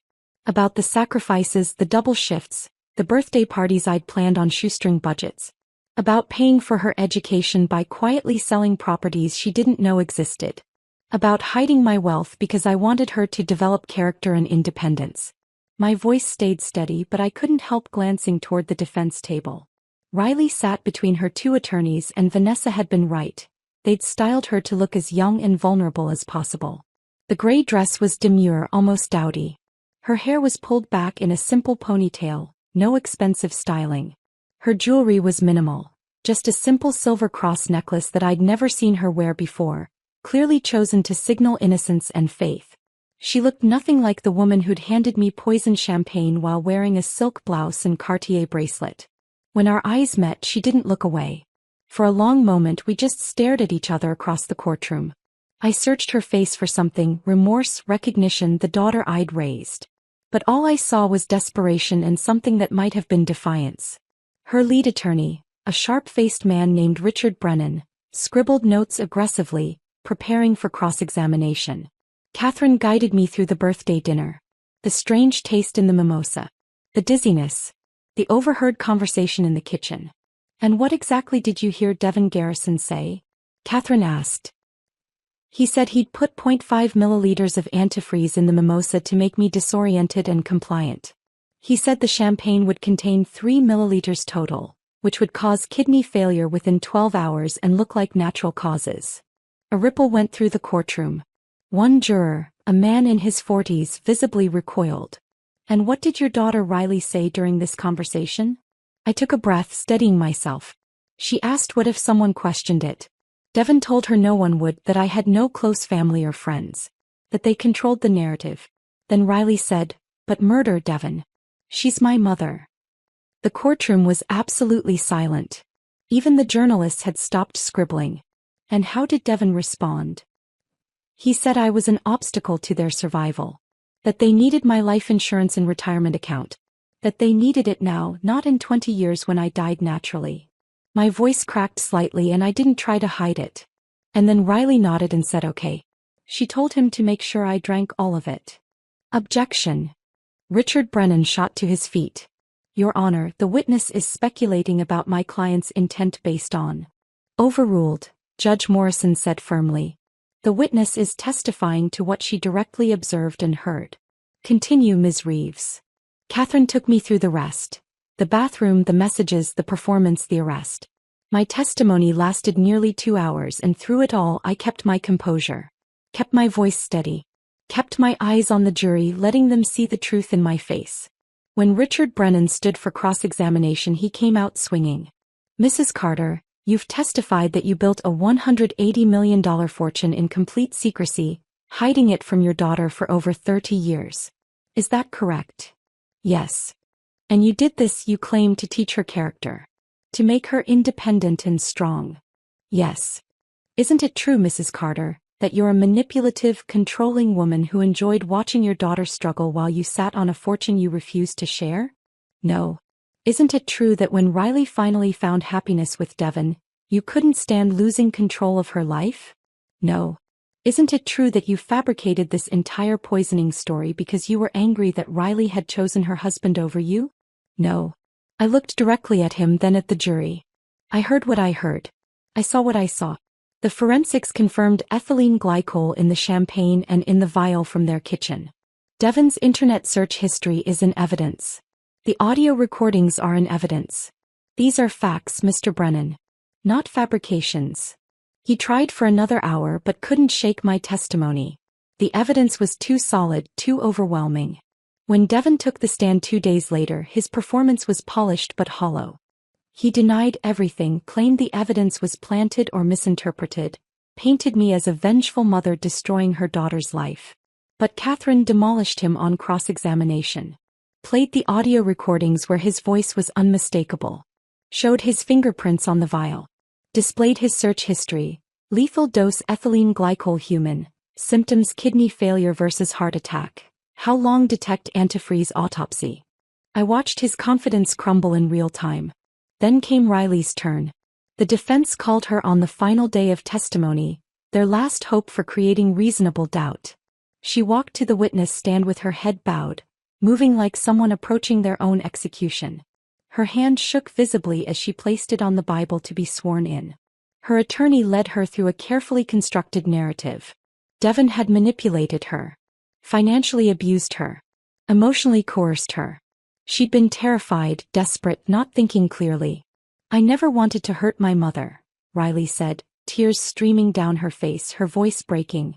Devon told me she was already dying. That her heart condition was terminal. That we were just speeding up the inevitable and making it painless. I was so scared of losing everything. I wasn't in my right mind. I made a terrible, horrible mistake. Some of the jurors looked moved. The grocery store manager dabbed at her eyes. But then Catherine Reeves stood for cross-examination, and her voice was surgical in its precision. Miss Garrison, did your mother look like she was dying that night? No, but Devon said. Yes or no, please. Did she appear to be suffering from a terminal condition? No. Did she ask for help ending her life? No. Did she express any wish to die? No. At any point during the planning of this murder, and let's be clear, that's what we're talking about, planned murder, did you call the police? Silence. Did you warn your mother? Silence. Did you refuse to participate? Riley's hands twisted in her lap, her fingers knotting together. The courtroom held its breath. No, she finally whispered. Because you wanted her dead, Catherine said, her voice flat and factual. You wanted the money you thought she had. You chose that over your mother's life. Riley's face crumpled completely. She looked directly at me, mascara running down her face, her composure shattered. I'm sorry, she sobbed, her voice raw and broken. Mom, I'm so sorry. I was wrong. I was horrible. Please, please forgive me. I love you. I never meant, I wasn't thinking, please. I looked at my daughter crying on the witness stand, begging for forgiveness, and felt absolutely nothing. No anger. No sympathy. No love. No hate. Just a vast, empty space where a relationship used to be. The love had died in that kitchen 3 months ago. What remained now was just profound, aching sorrow for what could have been and never would be again. I held her gaze for one more moment. Then I looked away. And in that gesture, Riley seemed to finally understand that some betrayals can never be forgiven. And in that gesture, Riley seemed to finally understand that some betrayals can never be forgiven. The jury deliberations began the following morning. 6 hours felt like 6 years. I sat in a small conference room down the hall from the courtroom with Vanessa and Marcus Webb, who'd come to offer moral support. We didn't talk much. Just waited. Drank bad coffee from the courthouse vending machine. Watched the clock tick forward with agonizing slowness. My phone buzzed constantly with messages from people following the case, but I ignored them all. This moment belonged to me, to the truth, to whatever justice looked like. At 3:47 p.m. Vanessa's phone rang. "They're back," she said, standing immediately. The jury reached a verdict. My legs felt unsteady as we walked back to the courtroom. The gallery had filled again.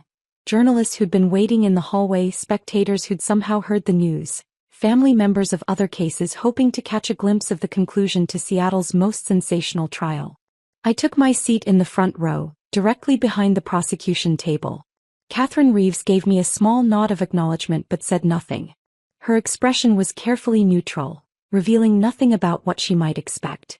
The bailiff brought Riley and Devon in from separate holding cells. They sat at the defense table flanked by their attorneys, both looking small and diminished in their jail uniforms. Riley's eyes were swollen from crying. Devon's face was blank, emotionless, like he'd retreated somewhere deep inside himself. Judge Morrison entered and we all rose. "Please be seated. I understand the jury has reached a verdict." The forewoman stood. A woman in her 60s, the retired teacher who'd reminded me of Mrs. Martinez. Her voice was clear and steady, showing no emotion. "We have your honor. In the matter of the state of Washington versus Devon Garrison, on the count of attempted murder in the first degree, how do you find?" "Guilty." The word hung in the air like a bell that had been struck. "On the count of conspiracy to commit murder?" "Guilty." "On the count of assault with intent to kill?" "Guilty." Devon's face remained blank, but I saw his hands grip the edge of the defense table, knuckles going white. "In the matter of the state of Washington versus Riley Garrison, on the count of conspiracy to commit murder, how do you find?" The forewoman's eyes flicked briefly to me, then back to the judge. "Guilty." Riley made a sound, a small broken gasp. "On the count of attempted murder in the first degree?" "Guilty." Riley collapsed forward onto the table, her shoulders shaking with sobs. Her attorney put a hand on her back, but she shrugged it off violently. The courtroom erupted in controlled chaos. Journalists scrambling for their phones, spectators whispering urgently, the judge's gavel pounding for order. I sat perfectly still, feeling Vanessa's hand squeeze my shoulder. Feeling Marcus's solid presence beside me. Feeling something that wasn't quite satisfaction and wasn't quite relief but was definitely closure beginning to form. "Order," Judge Morrison commanded. "I will have order in this courtroom." The noise subsided. Riley continued to sob into her hands, her whole body shaking. Devon stared straight ahead at nothing, his jaw clenched so tight I could see the muscles jumping. "Sentencing will be scheduled for 2 weeks from today," the judge continued. "Both defendants will remain in custody until that time. This court is adjourned." As the bailiffs moved to escort Riley and Devon back to holding cells, Riley twisted in her chair and looked at me one final time. Her face was destroyed, makeup smeared, eyes red and swollen, features contorted with anguish. "Mom," she mouthed silently across the space between us. I held her gaze for 3 seconds. Then I stood, gathered my purse and walked out of the courtroom without looking back. 2 weeks later I returned for sentencing. Judge Morrison had reviewed the pre-sentencing reports, the victim impact statement I'd submitted in writing, the psychological evaluations of both defendants. She sat elevated behind her bench, steel gray hair perfectly styled, reading glasses perched on her nose, looking every inch the avatar of justice she was meant to represent. "Devon Garrison, please rise." Devon stood, his expensive suit now hanging even looser on his frame. 5 months in jail had hollowed him out, made him look older and smaller than the confident man who'd mocked me for riding the bus.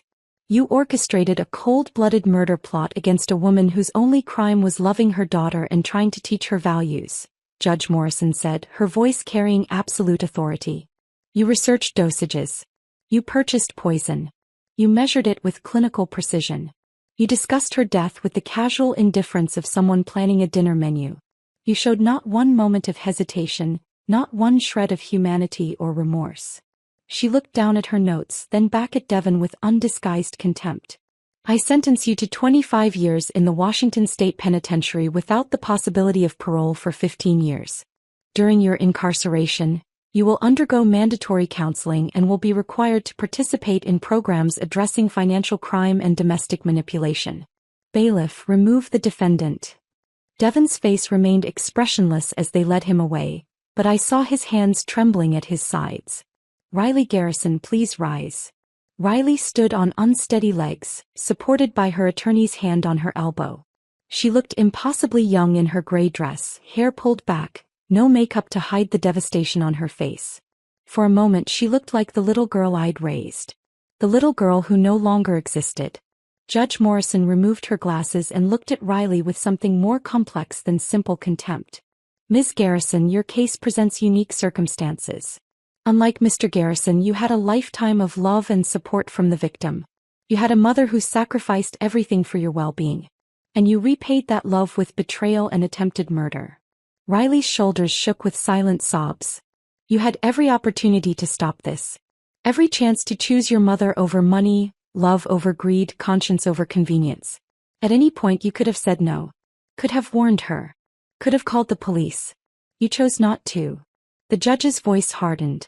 I sentence you to 18 years in the Washington State Penitentiary without the possibility of parole for 12 years. I am being more lenient than with Mr. Garrison because I do believe he was the primary architect of this plot. But make no mistake, you were a willing participant. You made a choice and choices have consequences. Riley turned to look at me as the bailiffs approached. Her mouth opened as if to speak but no words came out. Just silent tears tracking down her face. I watched my daughter being led away in handcuffs and felt the chapter finally, definitively close. The financial aftermath unfolded with brutal efficiency. Within 60 days of the arrest, the foreclosure on the penthouse was complete. I attended the auction out of morbid curiosity, sitting in the back row of a conference room at a downtown real estate office. The bidding was lackluster. The penthouse that Riley and Devon had paid $4.2 million for, mostly with borrowed money, sold for $3.8 million. The market had softened and the property's notorious history didn't help. Sight of the birthday poison plot wasn't exactly a selling point. The proceeds went directly to creditors. After the primary mortgage, the second mortgage, the property taxes, and the legal fees, there was nothing left. Less than nothing. Devon and Riley still owed money even after losing everything. The luxury cars were repossessed within the first month. The BMW and Mercedes both auctioned off for less than the outstanding lease payments. The designer furniture was liquidated through an estate sale company, selling for pennies on the dollar. I saw photos online. Riley's carefully curated life scattered across folding tables in a warehouse, strangers pawing through her expensive delusions. Her so-called friends evaporated like morning fog. The people who'd surrounded her at charity galas and yacht parties and ski trips, people who'd benefited from her borrowed generosity, disappeared completely. Not one sent a letter to the jail. Not one showed up at the trial to offer support. Not one stood by her when the money ran out. I took no satisfaction in their financial destruction. That had never been the point.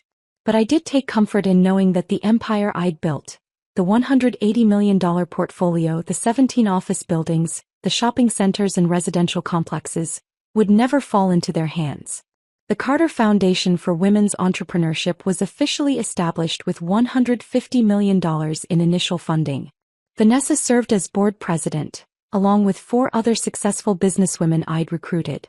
The foundation's mission was simple: provide grants, mentorship, and resources to single mothers trying to start businesses while raising children alone. Women like I had been 30 years ago. Women who needed a chance, not charity. Women who would work themselves to exhaustion for their children's futures. The remaining $30 million stayed in trust for my own retirement and care. More money than I could spend in 2 lifetimes, but security I'd earned through decades of sacrifice. 6 months after the trial ended, I received an envelope in my mail. Prison correspondence, carefully screened by the Department of Corrections. Riley's handwriting on the front, the same looping script I'd seen on birthday cards and school assignments decades ago. I stood in my small apartment holding that envelope for a full 10 minutes, debating whether to open it or throw it away. Part of me wanted nothing to do with words from the daughter who'd tried to murder me. Part of me needed to know what she could possibly say. Curiosity won.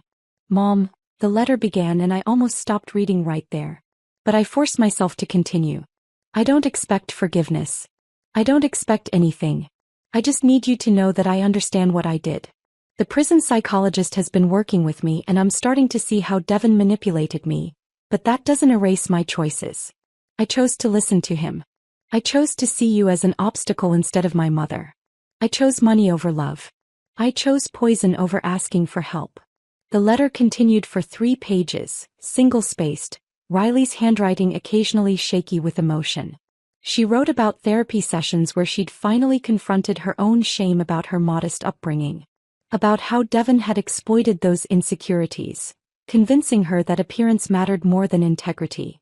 About the cognitive dissonance of loving someone while agreeing to kill them. "I'm going to spend the next 12 years minimum in here, and I deserve every single day of it," she wrote. "I deserve more. I deserve to never see the outside world again. Because what I did wasn't just attempted murder. It was the ultimate betrayal of someone who only ever loved me." The final paragraph made me set the letter down and cover my mouth with my hand. "I don't know if you'll ever read this. But if you do, I want you to know that you were a good mother. The best mother. You worked yourself to exhaustion to give me opportunities. You sacrificed your own happiness for mine. You tried to teach me values, and I rejected every lesson. I failed you, not the other way around. I love you. I'm sorry." Those words mean nothing now, but they're true. Riley. I sat in my apartment with that letter in my hands and cried for the first time since the arrest. Not for Riley as she was now, but for the little girl she'd been.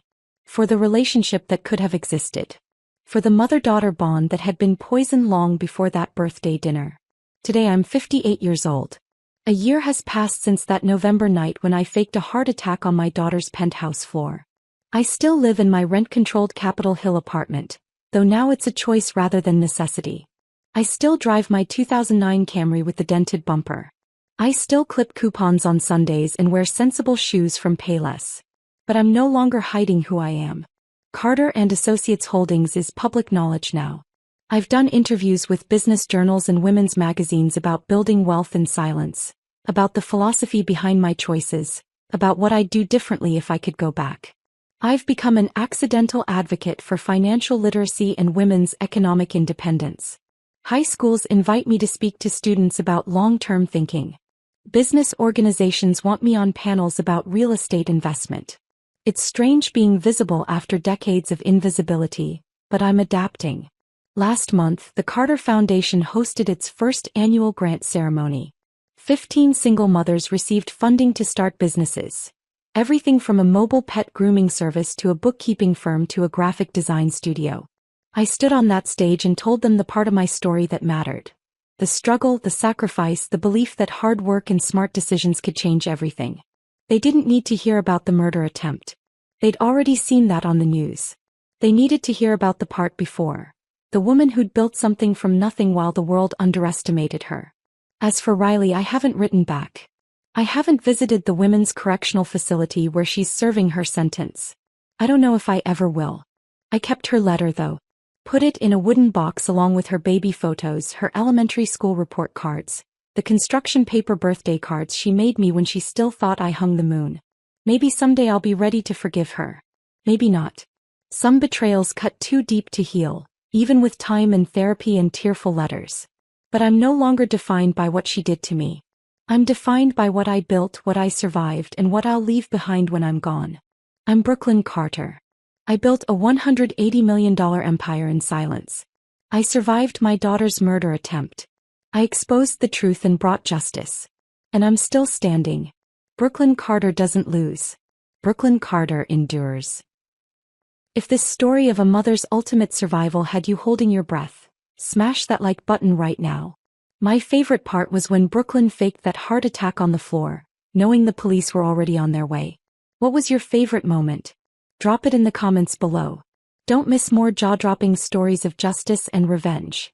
Subscribe and hit that notification bell so you never miss an upload.